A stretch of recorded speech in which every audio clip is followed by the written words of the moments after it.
13장 11절에서 14절입니다. 오늘 말씀 로마서 13장 11절에서 14절. 우리 한 절씩 교독하겠습니다. 또한 너희가 이 시기를 알거니와 자다가 깰 때가 벌써 되었으니 이는 이제 우리의 구원이 처음 믿을 때보다 가까웠음이라. 이미 깊고 낮이 가까웠으니 그러므로 우리가 어둠의 일을 벗고 빛의 갑옷을 입자. 낮에와 같이 단정히 행하고 방탕하거나 술 취하지 말며 음란하거나 호색하지 말며 다투거나 시기하지 말고 오직 주 예수 그리스도로 옷 입고 정욕을 위하여 육신의 일을 도모하지 말라. 아멘. 우리 서로 인사 나눌까요? 주님의 이름으로 사랑하고 축복합니다. 주님의 이름으로 사랑하고 축복합니다. 네, 예수는 그리스도이십니다. 예수는 그리스도이십니다. 우리가 지금 13장의 말씀을 좀 살펴보고 있는데요. 11장까지 교리에 대한 부분이 끝나고 난 이후에 12장부터 이제 우리 그리스도인들의 삶에 대한 부분들을 이제 하나씩 바울이 이렇게 권면을 해 나가는데, 사실 우리 로마서를 쭉 훑어보더라도, 전체적인 걸 다 보더라도 윤리 도덕적인 면에 대해서 직접적으로 언급하는 부분들은 별로 없어요. 별로 없는 게 아니라 없다고 보시면 됩니다. 그렇지만 그 12절부터의 내용 가운데 윤리와 도덕이 항상 같이 포함되어 있다는 것을 꼭 기억을 하시면서 들으셔야 됩니다. 우리가 1절부터 7절까지 내용을 쭉 살펴보았을 때는 하나님께서 허락하신 세상 권세, 이 세상 권세에 대해서 어떻게 순종을 해야 되느냐, 왜 순종을 해야 되느냐 라는 것을 우리가 살펴보았잖아요. 그리고 8장부터 10장까지는 이 사랑과 율법이 완성된 삶을 그리스도인으로 살아가게 된다라는 것을 살펴보았어요. 그리스도인이 사랑과 율법이 완성된 그런 삶을 살아가게 된다는 것은 어떤 의미가 있을까?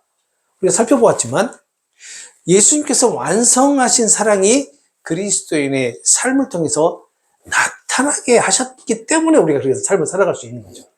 그러니까 그리스도인이 그런 삶을 살아야 되는 것이 아니고, 살아내야 되는 것이 아니라 예수님께서 그런 삶을 살으시고 그 살아내신 삶을 그리스도인을 통해서 나타나게 하시는 거. 그렇기 때문에 우리가 그 완성된 사랑과 완성된 율법의 삶을 살아가게 된 것이다 라는 것을 지난 시간에 살펴보았잖아요. 예수님께서 사랑을 완성하실 때라는 게 어떤 때예요? 예수님께서 십자가에서 다 이루었다고 선포하셨을 때가 맞겠죠. 네. 그때 바로 이 이웃에 대한 계명들이 완성되었기 때문에 그리스도인은 사랑과 율법이 완성된 그런 삶을 살아가게 된다라고 말씀을 하셨던 겁니다. 바울은 그것을 깨달았겠죠. 그래서 바울은 로마교회 성도들에게 너희가 율법을, 그러니까 이 로마교회 안에 있는 율법주의자들, 그리고 율법을 쫓아가려고 했던 그런 자들에게 일침을 가는 거였죠, 바울은. 봐라, 이렇게 예수님께서 이 율법이라는 것을 완성하시고 그리스도인이 그런 율법의 삶을 살아갈 수 있게끔 하시는 거다 라고 이렇게 권면하는 그런 내용이었어요. 타락한 이성을 가진 우리 인간이 하나님의 그런 헌신적인 사랑을 할 수 있어요, 없어요? 없어요. 아가페 사랑을 할 수 없단 말이에요. 우리는. 그러기에 예수님의 영이신 성령의 도우심이, 성령의 역사하심이 그리스도인의 그 안에서 성령의 열매로 그 하나님의 사랑, 아가페가 나타내고 실현되게끔 하시는 것이다 라는 것을 우리는 잊어서는 안 됩니다. 우리 신혼부부도 있지만 이 신혼부부 서로의 사랑은 어떻게 보면 에로스라고도 표현할 수 있겠지만 좀 더 깊게 생각해 보면 하나님의 이 아가페 사랑이 서로를 통해서 나타나는 거예요. 그래서 헌신할 수 있는 겁니다. 부부에게 서로가. 그럴까요? 사실 근데 신혼은 우리 죽을 때까지 신혼 아닌가요? 안 그런 것 같은데, 이 결혼의 연차가 길어지면 길어질수록 다들 대면대면하고 그런 것 같은데 사실 그렇지 않아요. 마음 한쪽에서는 그 애틋함이 남아있어요, 사실은. 그렇기 때문에 이 하나님의 그 아가페 사랑이 다 부부를 통해서 나타나는 겁니다. 그리고 부모와 자식 간의 사이에서도 나타나는 것이고. 네. 자, 오늘 사도 바울이 이 종말에 대해서 얘기를 합니다. 이제 종말에 대한 권면을 하게 되는데, 노마교회 성도들에게, 그리고 오늘 살아가고 있는 그리스도인들에게 구원의 날이 가까워졌다라고 오늘 바울은 선포를 해요. 그러면서 이 구원에 합당한 삶의 태도의 방향을 제시해 줍니다. 어떻게 살아야 되는지. 그러니까 구원의 날이 가까워졌다는 얘기는 어떤 의미가 있을까요? 예수님이 다시 오실 날이 가까워지고 있다. 내지는 종말의 날이 다가오고 있다. 종말을 의미한다는 그런 의미가 되겠죠. 그래서 종말을 의식하며 살아가라라고 하는 바울의 권면을 통해서 종말의 삶으로 인도함을 받아서 살아가고 있는 그리스도의 삶의 모습은 과연 어떤 모습이 되어야 될까? 과연 어떤 모습으로 살아가야 될까라는 것을 함께 살펴보려고 합니다. 먼저 11절을 보실까요? 11절을 보시게 되면 이렇게 말을 하죠. 또한 너희가 이 시기를 알거니와 자다가 깰 때가 벌써 되었으니 이제 우리의 구원에 처음 받을 때보다 가까웠음이라 라고 합니다. 이 11절을 보게 되면 때가 3번 나와요. 3번. 한 번은 시기라는 표현으로 나오고요. 한 번은 잠에서 깰 때라고 나오고요. 한 번은 처음 받을 때라고 하는 때가 3번 나오는데 이 때가 이 공통점이 있어요. 공통점이 뭐냐면 그러니까 시간, 이런 우리가 흔히 얘기하는 시간 있죠. 시간, 날짜 이런 것을 의미하는 게 아니라 뭔가 하나님께서 정하신 그런 때, 헬라어로는 카이로스라고 하는데 이 카이로스적인 개념의 그런 때를 얘기를 합니다. 그러니까 하나님께서 정하신 때, 이 때를 3개로 나눠서 얘기를 하는데 먼저 너희가 이 시기를 안다라고 하는 그 때는 무엇일까?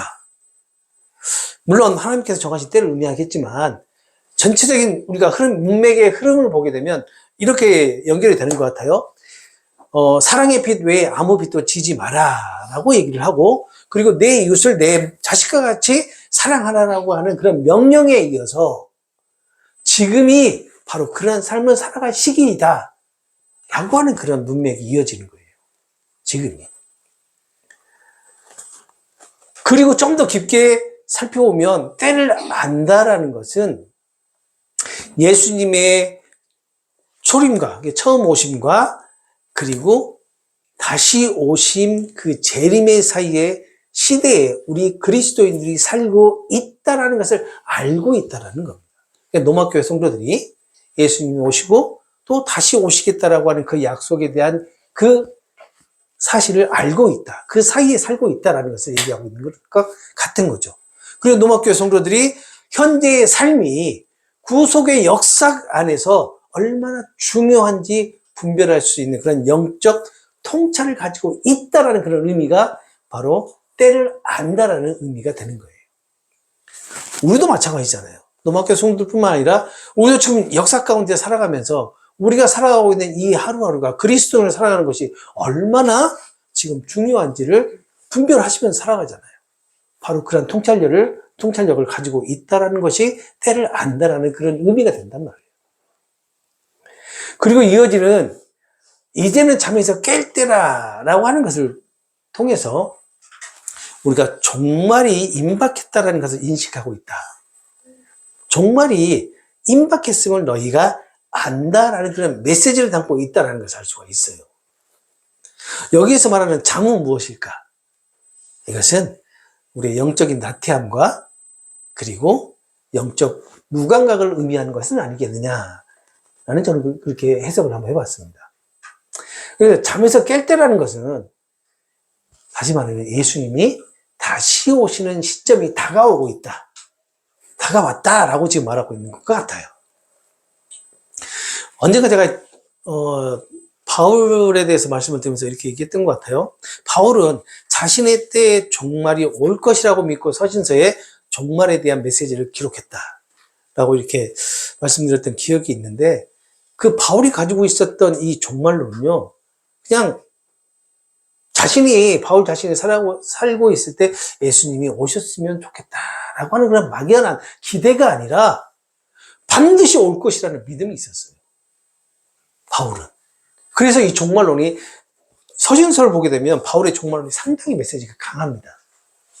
그런 개념으로 종말론을 기록을 했기 때문에 메시지가 강할 수밖에 없어요. 그런데 우리가 생각을 한번 해보세요. 우리는 항상 종말론적인 삶을 살아갑니다. 종말을 생각하면서 살아요. 언젠가는 오시겠지. 언젠가는 오시겠지. 그런데 한편에 우리 마음 한쪽 이면에는 어때요? 지금은 안 오셨으면 좋겠어. 그러잖아요. 아니, 언젠가 오실 줄 알아요. 왜냐하면 예수님께서 분명히 말씀에 다시 오시겠다고 했기 때문에 그것에 대한 기대는 가지고 있어요. 그런데 마음 한편에서는 내가 살아있는 동안은 지금은 아니었으면 좋겠다. 왜? 이 세상에서 살아가고 있는 이 모든 것들의 삶을 좀 더 누리고 살아가고 싶은 마음이 우리 그리스도인 안에도 똑같이 있어요, 사실은. 그래서 그런 마음이 한편으로는 있어요. 그런데 바울은요, 그런 마음이 아니라 완전히 절실하게 예수님께서 지금 오셨으면 좋겠다. 내가 살아있는 동안 오셨으면 좋겠다. 라고 바울은 그러한 개념으로 종말론을 썼어요. 그런데 바울 때에 예수님이 다시 오시질 않자, 이제 이건 학자들의 주장입니다. 바울은 무엇을 선택했냐면 순교를 선택을 합니다. 그래서 자신의 종말을 맞이하려고 해요. 그래서 이렇게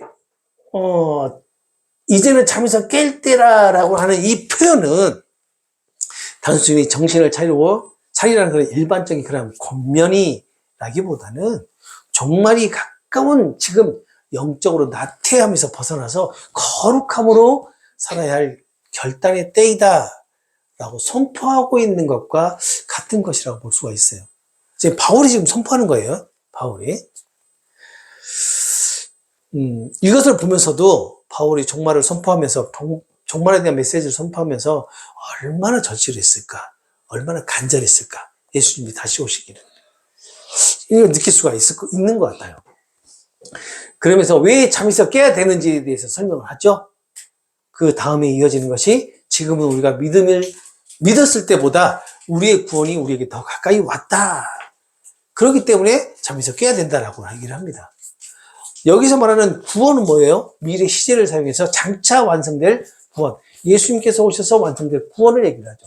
구원을 이미 받았지만 완성이 된 이미와 아직 그 사이에 있는 상태를 얘기하고 있으면서 장차 예수님께서 오셔서 완성을 하실 그런 구원에 대해서 얘기를 하고 있는 거예요.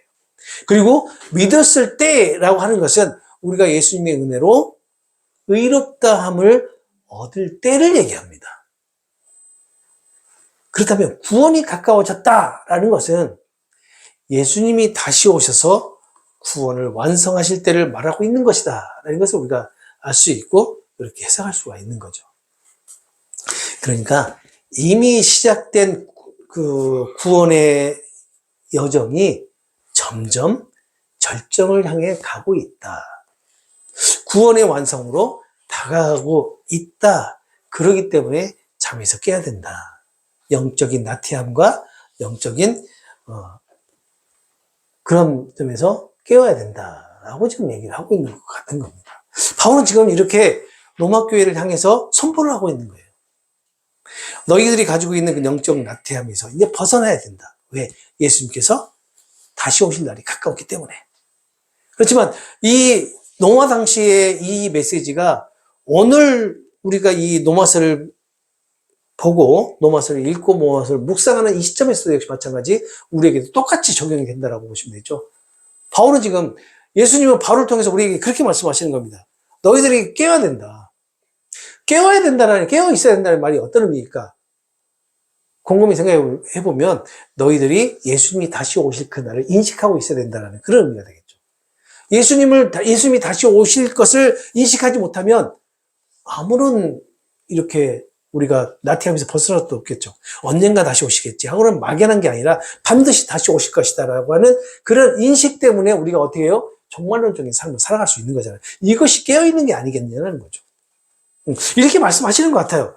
그러면서 12절에 보게 되면 밤이 깊고 낯이 가까웠으니 그러므로 우리가 어둠의 일을 벗고 빛의 옷을 입자, 빛의 갑옷을 입자라고 한단 말이에요. 여러분도 잘 아시겠지만 밤은 무엇을 의미해요? 혼돈, 죄악, 죄악으로 만연한 이 세상, 이것을 의미한단 말이에요. 그런데 이 밤이 지나가고 낮이 가까이 왔다라고 표현하잖아요. 예수님이 다시 오시는 재림과 하나님의 영광의 때가 다가왔다라는 의미로 해석이 가능한 겁니다. 그죠? 벗어버리자라는 것은 어떤 의미가 있냐면 옷을 벗는 이미지를 우리가 상상하면 됩니다. 옷을 벗는 이미지를. 그러니까 이 옷을 벗는 이미지가 과거의 제약된 삶에서 적극적으로 벗어나는 것을 의미를 해요. 적극적으로. 어둠의 행위가 무엇일까요? 어둠의 행위. 아까 밤에 대해서 얘기를 했는데 어둠의 행위가 바로 죄, 불신앙, 그리고 자기 중심적인 삶을 얘기하는데 바로 그런 어둠의 행위에서 벗어나자라고 하는 거예요. 벗어나자. 그러면서 하나님의 진리, 그리고 하나님의 거룩함, 복음의 능력을 상징하는 그런 빛의 전신갑주, 갑옷을 입자라고 하는데 이것은 성령의 능력으로 로마교회 성도들의 옛사람, 옛 자아를 벗고 새 사람을 입자라는 그런 의미가 있지 않을까 싶어요. 사실 이 말은 우리에게 적용한다면 우리가 옛 자아에 흠뻑 빠져서 살아가고 있어요. 우리가 구원을 받았음에도 불구하고. 그렇지만 이 옛 자아를 버리고 우리가 새 사람으로 살아가자라는 그런 메시지가 우리에게 전달해 주는 것 같은 겁니다. 여기서 벗고 입다라는 동사가 있어요. 이 벗고 입다라는 동사가 명령형 접속법을 사용했다라고 해요. 명령형 접속법을 사용했는데 이것은 헬라어에서 어떤 의미가 있냐면 의지를 얘기합니다. 가능성을 얘기하고요. 명령과 목적을 얘기를 해요.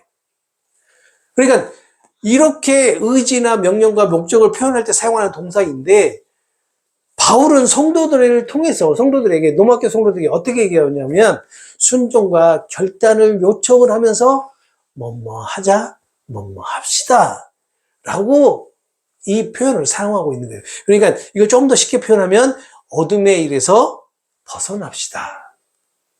또 빛의 옷을 입읍시다 라고 이렇게 요청을 하는 거예요. 로마교회 성도들에게. 그러면서 13절과 14절에 낮에와 같이 단정히 행하고 방탕하거나 술 취하지 말며 음란하거나 호색하지 말며 다투거나 시기하지 말고 오직 주 예수 그리스도의 옷을 입고 정욕을 위하여 육신의 일을 도모하지 말라라고 하죠. 13절 보게 되면 낮에처럼 단정히 행하자라고 하는데 이 말을 분석을 해보니까 이렇더라고요. 낮에처럼, 이것은 빛 가운데 사는 삶을 얘기합니다. 낮에처럼은. 그리고 하나님 앞과 사람 앞에서 정직하게 살아가고 숨김없이 살아가는 삶, 이것을 얘기해요. 그러면서 하나님의 통치가 드러나는 성도의 삶을 의미하는 것으로 지금 이 낮에처럼을 사용한 거예요. 그리고 단정이라고 하는 것은 도덕적인 품위, 또 성도답게 질서 있는 삶, 예의 있고 절제된 삶을 하나님의 질서와 거룩에 맞는 조화로운 삶을 살아가라라고 하는 그런 의미가 담겨져 있습니다. 그리고 행하자라고 하는 이 말은요, 삶을 걷다, 다시 말해 삶을 살다, 그리고 생활하다라는 그런 의미가 있는데 은혜에 대한 적극적인 응답으로서의 윤리를 실천하는 권유적 명령, 다시 말하면 권유적 명령은 뭐냐면요, 함께 해봅시다 라고 하는 그런 의미로 부드럽게 함께 하자는 명령을 지금 하고 있는 것과 같은 거예요.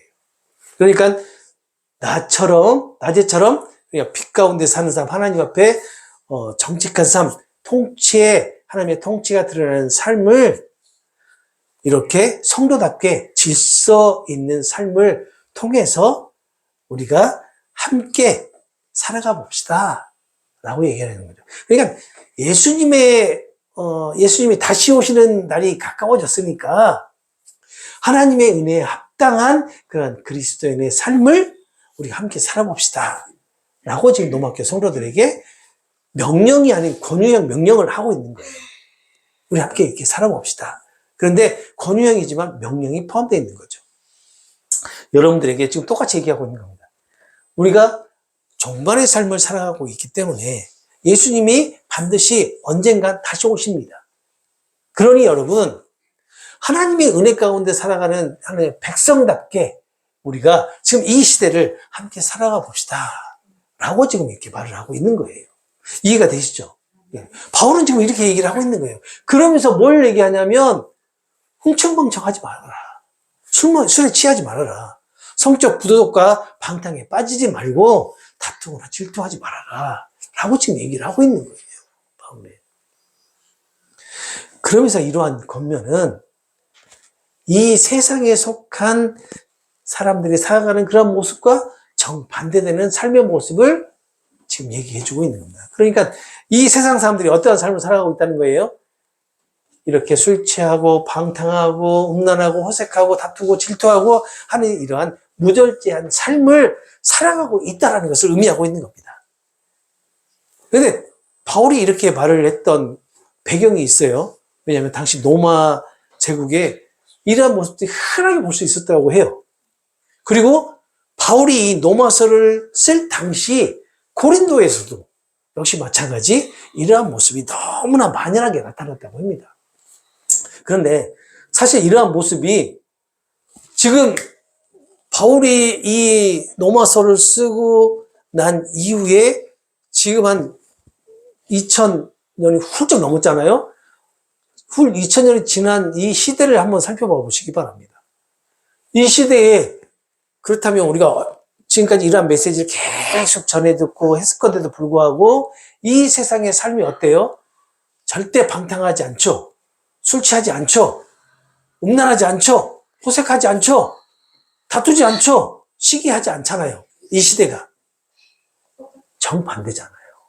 그렇죠? 이 시대도 똑같이 바울이 로마 제국 시대에 봤던 그런 모습과 지금 우리가 보는 모습과 별반 차이가 있겠냐는 거예요.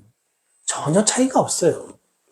시기 질투뿐만 아니라 호색하고 그리고 방탕하고 술 취하신 분들을 봐보세요. 밤에 살짝만 좀 늦게 조금 술집이 많은 곳에 다니면 흥청망청 휘청휘청 다니면서 분들이 너무 많잖아요. 근데 한간에 들리는 말에는 그 사람들 속에도 목사들도 있고 장로들도 있다라는 그런 말도 있어요. 예. 아니 근데 이러한 모습들이 이 로마서가 쓰여져 있던 그 시대나 지금 우리가 살아가고 있는 오늘날의 이 시대나 차이가 없다라는 것을 우리가 보여주면서 바울이 로마교회 성도들에게 권면하고 있는, 명령하고 있는, 권유하고 있는 이 모습이 지금 우리에게도 똑같이 하고 있다는 걸 우리가 메시지를 받아들일 수 있는 거예요. 예수님이 다시 올 시기가 됐으니까, 예수님이 다시 오시니까 우리가 하나님의 은혜를 입어서 살아가는 그런 삶을 살아가자, 같이 한번 살아가 보자 라고 지금 얘기를 하고 있는 것 같은 거죠.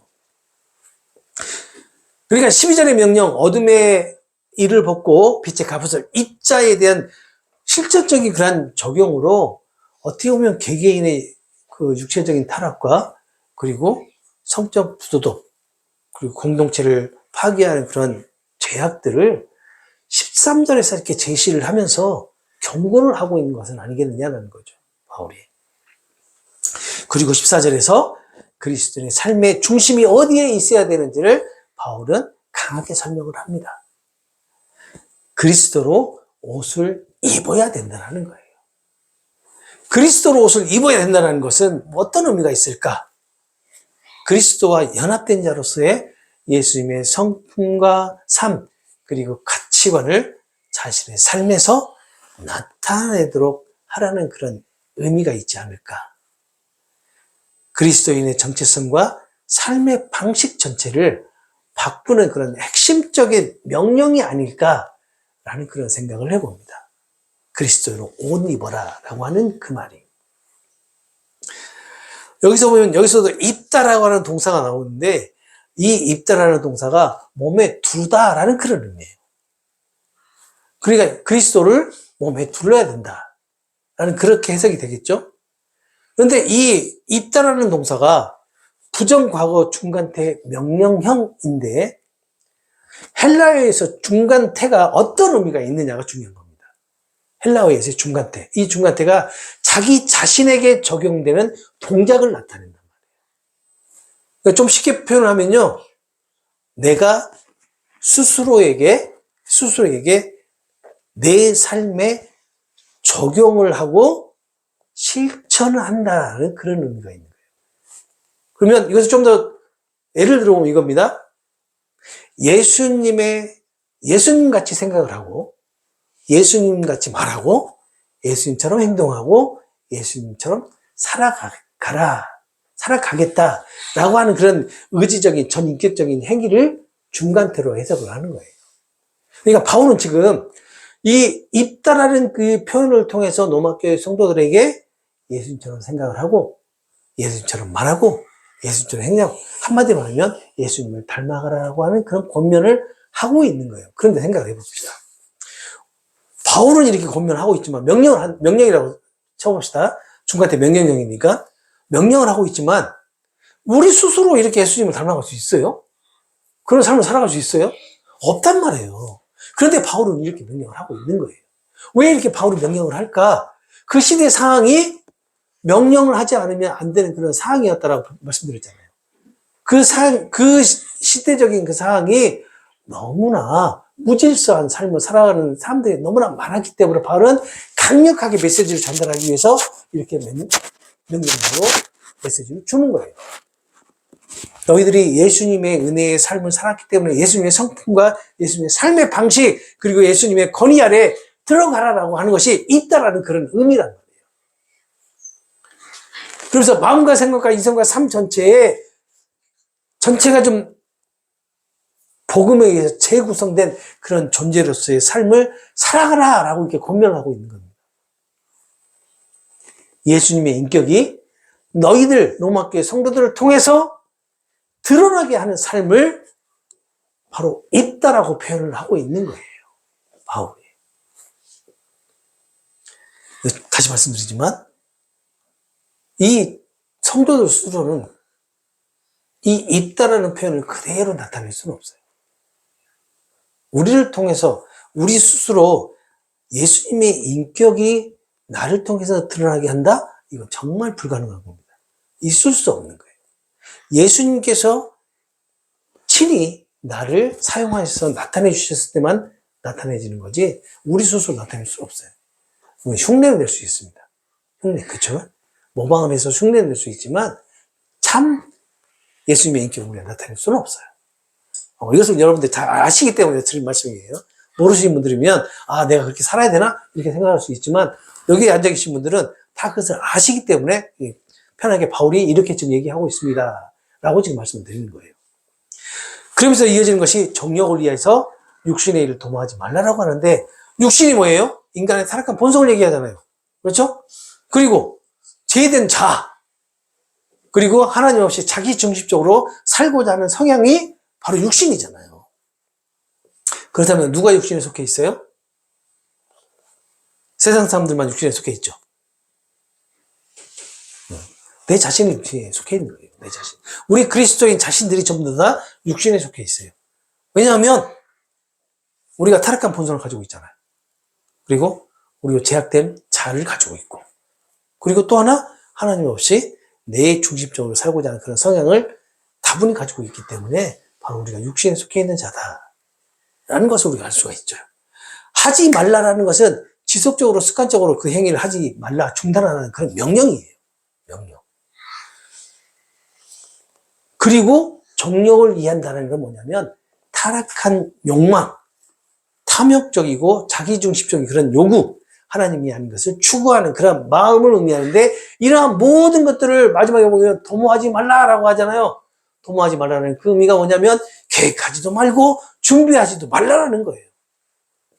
그러니까 이 14절에서 말하고 있는 그 하반절에 말하고 있는 그 모든 것들이 뭐냐면 우리가 지금 그러한 정욕을 위해서 살아가고 있다는 것을 그대로 역설로 나타내고 있는 겁니다. 세상 사람들뿐만 아니라 그리스도인들도 로마교회 성도들이 살아가고 있는 삶이 너희들이 거룩하다 하지만 거룩한 삶을 살아가고 있는 게 아니라 너희들이 정령을 위해서 육신의 일을 도모하고 있지 않느냐라는 거예요. 그래서 뭐예요? 상관절에 예수 그리스도로 옷을 입어라라는 거예요. 그래야지만이 너희들이 예수님이 다시 오시는 그날 구원의 역사가 일어나실 것이다. 완성이 될 것이다. 라고 지금 얘기하고 있는 겁니다. 예수님이 다시 오는 그때가 됐으니 제발 너희들이 정령을 위해서 육신의 일을 도모하지 마라. 라고 얘기하고 있는 것과 같은 거예요. 이 바울은 단순히 죄를 행하지 말라라고 말하고 있는 것 같지 않아요. 그렇죠? 죄를 짓기 위해서 마음속으로 준비하고 계획하고 욕망을 부추기는 그런 습관 자체를 버리라라고 명령하고 있는 것으로 해석이 가능합니다. 그러니까 그리스도인의 삶의 중심을 어디에다가 두느냐? 나는 나를 위해서 산다이냐? 아니면 나는 그리스도를 위해 산다이냐라는 것인데 여러분들은 어떻게 생각하시나요? 여러분들은 그리스도를 위해서 사시나요? 많은 분들이 우리가 고백을 통해서 나는 그리스도를 위해서 삽니다라고 고백하는데 사실 여러분 잘 아시다시피 나는 나만을 위해서 살아가는 존재입니다. 이 세상에 나라는 존재를 드러내고요. 그리고 내 이름을 걸고요. 내 이름이 불리기를 원하는 존재로 살아가요. 내 이름이 이 세상에서 지워지고 인식되어지지 않고 불려지지 않는 것을 가장 두려워하는 게 나라는 존재입니다. 왜 죽음이 두려워요? 내가 잊혀질까 봐 두려운 거예요. 이 세상에서. 이런 존재가 바로 나예요, 나. 지극히 나 자신을 중심으로 삶을 살아가고 있는 존재가 바로 나입니다. 그런데 그런 존재가 어떻게 그리스도를 위해서 살아요? 못 산다라는 겁니다. 못 살아요. 이것을 우리는 꼭 명심해야 됩니다. 우리가 종말을 맞이하면서 종말의 삶을 살아가고는 있지만 우리는 그 종말의 삶을 인식하고는 있지만 지극히 내 자신을 위해서 살아가고 있다. 그런 존재다. 라는 그런 인식이 없으면요. 종말의 그 은혜가 얼마나 큰지를 깨닫지 못해요. 예수님께서 다시 오신다라고 하는 그 은혜를 깨닫지 못합니다. 그렇기 때문에 우리 좀 전에도 찬양했잖아요. 다시 오시라고 막 찬양을 하면서도 한쪽 마음에서는 지금 말고 나중에요. 라고 이렇게 한단 말이에요. 그렇기 때문에 오늘 종말을 의식하면서 살아가는 삶에 대해서 살펴보았는데요. 종말이 그냥 막연하게 우리에게 주어질 것이라고 여기는 것이 아니라 언젠가 정말 가까이 있다는 것을 의식하면서 살아가라. 우리는 매일같이 종말의 삶을 살아가고 있다는 것이 바울의 권면이 아닐까 싶어요. 오늘 본문이. 그리고 무엇보다 중요한 것은 이 종말론적인 삶 예수 그리스도 안에서 주어지는 삶이라는 것을 기억하라는 겁니다. 그러니까 바울이 노마교회 성도들이 권면하는 것이 그거예요. 너희들에게 종말에 대해서 말하고 있고 너희들이 권면을 하지만 그 종말 역시 마찬가지 예수 그리스도 안에서 주어지는 것이다. 그 종말의 삶이. 너희들이 종말론적인 그런 삶을 인식하면서 예수님이 지금 당장 오실 거야 라고 하는 그런 인식 가운데 살아가는 것도 예수 그리스도께 허락하시기 때문에 너희들이 그런 마음으로 살아가는 것이다 라고 지금 바울은 말하고 하고 있는 거란 말이에요. 너희들이 스스로 그렇게 인식하면서 살아가는 것이 아니고 예수님의 영신 성령의 도우심이 너희들을 그러한 삶으로 인도하고 있다라는 것을 바울은 계속해서 반복해서 얘기를 합니다. 바울이 서신서적에서 가장 중점적으로 표현하는 게 뭐예요? 예수. 그러면 바울의 표현 가운데 모든 서신서의 표현 가운데 예수를 빼놓고 해석을 하려고 하면 해석이 안 되는 거예요. 정말로 좀 특히나 이 종말론의 말씀에 있어서는 더더욱이나 그렇죠.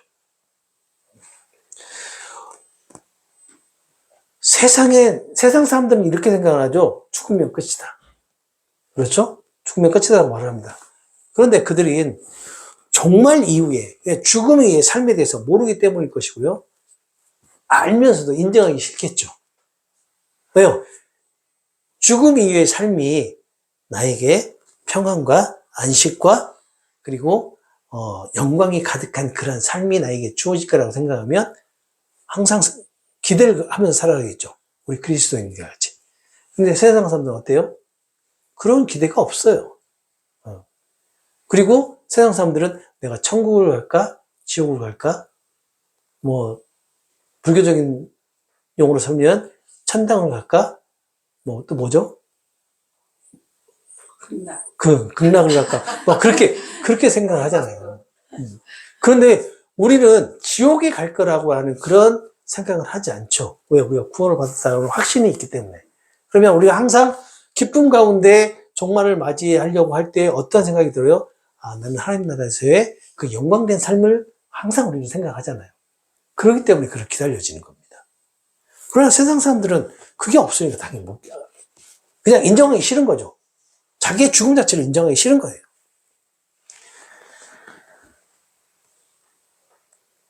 그렇게 그리스도인들이 정말 이 삶을 인도함을 받는다라는 것을 알기 때문에 그리스도를 옷 입어라라고 하는 그런 권면을 어떻게 해요? 받아들이는 거예요. 그런데 이 또한 그리스도인이 스스로 받아들인 것이 아니라 성령의 도우심으로 그것을 수용을 하고 그리고 인정을 하고 그리고 고백을 하게 되는 겁니다. 그리스도로 옷 입는다라는 것은 무엇일까? 겸손, 온유, 자비, 인내, 거룩함이라고 하는 이 예수님의 성품이 성도들의 삶 속에서 나타나는 것을 그리스도로 옷 입는 것이다 라고 표현할 수가 있죠. 또 자신의 유익이 아닌 하나님 나라와 의를 위해서 사는 그리스도의 예수님의 삶의 목적에 동참하는 삶이 바로 그리스도로 옷 입는 것이다 라고 할 수 있고요. 나의 욕망이 아닌 그리스도의 주권과 권위에 복종하는 삶을 의미할 수도 있는 겁니다. 그리고 세상 모든 곳에서 그리스도인으로 살아가면서 예수님의 이름을 드러내는 삶으로 인도함을 받는 것을 그리스도로 옷 입는 것이다 라는 그런 의미를 사용할 수가 있죠. 여러분들이 살아가는 삶의 터전에서, 직장에서 내가 내딛는 그리스도인들이 내딛는 발걸음마다 모두 예수의 이름을 드러낼 수 있다면 그것이 바로 그리스도 옷 입는 것이다 라는 그런 의미가 됩니다. 이러한 그리스도 옷 입는 것이 우리 스스로 가능하겠냐는 겁니다. 아니죠. 우리 스스로 가능할 수 없어요. 할 수 있다라고 얘기하는 그 자체가 모순이죠. 이것은 성령의 역사, 하나님께서 우리에게 허락하지 않으시면 예수님 역시 성령님을 보내셔서 우리 가운데 임하실 때만 이게 가능한 것이 아니겠느냐라는 겁니다. 칼빈은요, 그리스도로 옷 입는 것을 이렇게 표현했더라고요. 이렇게 해석을 했어요. 예수님의 형상을 그리스도인 자신의 삶 속에서 나타내는 것이다 라고 해석을 했어요. 근데 저는 이것을 딱 보는 순간 너무 해석을 잘 돼 있다. 정말 우리가 그리스도인으로 살아간다는 거, 그리스도의 옷을 입는다는 거, 이 자체가 바로 하나님의 형상, 예수님의 형상을 우리 삶 속에서 나타내는 거란 말이에요. 드러내는 거예요. 나타내도록 성령께서 인도하시는 것이 그리스도인의 삶이에요. 예배와 기도, 말씀 묵상, 성도와의 교제, 세상 속에서의 정직과 성실, 그리고 절제를 통해서 그리스도인의 인격이 성도를 통해서 나타나게 되는 거. 그리스도로 옷 입는다는 것이 바로 이런 것이 아니겠느냐. 그렇지만 성도 스스로는, 그리스도인 스스로는 불가능한 일이다. 은혜로만 가능한 것이다. 라는 것을 말하고 있는 것입니다. 그래서 예수님의 영이신 성령이 그리스도인 안에서 역사여서 구원의 날이 가까워졌음을 깨닫게 하시고 늘 다시 오실 예수님을 바라보도록 도우시는 것이 아닐까라는 생각을 해봅니다. 그리스도인으로 하여금 어둠의 삶을 벗고 빛의 갑옷을 입도록 인도하시는 것이고 그리스도로 옷 입는 자로 이 세상에서 살아가도록 허락하신 것이 아니겠냐는 것입니다. 이러한 삶을 실천하라라고 하는 이 바울의 명령은요, 그리스도인이 반드시 실천해야 되고 이루어야 되는 것이 아니라 반드시 이러한 종말을 의식하면서 삶을 살아가도록 성령께서 도우시겠다라는 라는 그런 의미가 아니겠느냐는 거죠. 왜 그럴까요? 우리 그리스도인이 실천할 수 있다면 굳이 예수님께서 생명을 내어주시고 또 고통을 참으시고 물과 피를 다 쏟으실 이유가 없기 때문이. 그래서 종말을 의식하는 삶은요, 공포의 메시지가 아니라, 세상 사람들에게는 종말하면 공포의 메시지가 되겠지만 우리 그리스도인들에게는 거룩한 오늘을 살아가도록 인도하는 은혜의 메시지가 아니겠느냐라고 말씀드리고 싶습니다. 이 종말이라는 메시지를 이렇게 기억하시기 바랍니다. 그리고 허락하실 한 주간의 삶도 우리의 구원이 완성되는 날이 가까워 오고 있다라는 그런 은혜에 감사하면서 하루하루를 살아가시기를 소망합니다. 이 시간 함께